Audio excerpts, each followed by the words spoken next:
पहला chapter solution. और आज हम लोग पढ़ेंगे सॉल्यूशन की सॉल्यूशन क्या। Anybody solution. तो what is solution? We know that solute dissolve in solvent. तो solute dissolve in solvent, we know that it is known as solution. But कभी सोचा है कि आपने बस सॉल्यूट को सॉल्वेंट से मिला दिया और ये सॉल्यूशन बन गया? एक चीज और होता है कि वो सॉल्यूट को जब मिलाते हैं सॉल्वेंट से तो उसकी केमिकल प्रॉपर्टीज चेंज नहीं होनी चाहिए। It mean they maintain their chemical properties. तो we know that solute dissolve in solvent and they maintain their chemical properties which is known as solution.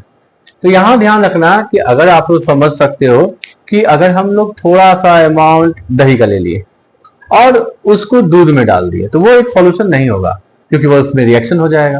तो यहां ध्यान रखना कि solute dissolve in solvent and form the solution and they maintain their chemical properties.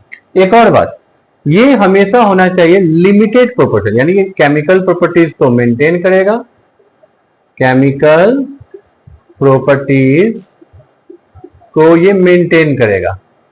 और दूसरी बात है, ये मेंटेन करेगा क्या? ये क्या करेगा? लिमिटेड प्रोपोर्शन होगा। इट इज फाउंड इन किस में? Limited proportion.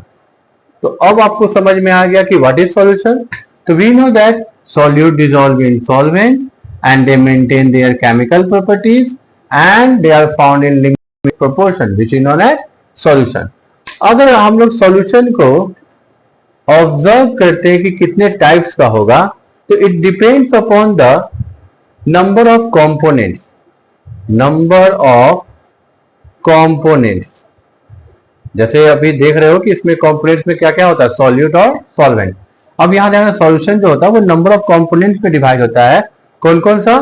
तो बाइनरी सॉल्यूशन जिसमें दो कंपोनेंट होंगे, टर्शियरी सॉल्यूशन जिसमें तीन सॉल्यूट पार्टिकल्स होंगे, और पॉलिनरी सॉल्यूशन। पॉलिनरी solution. What mean the binary solution?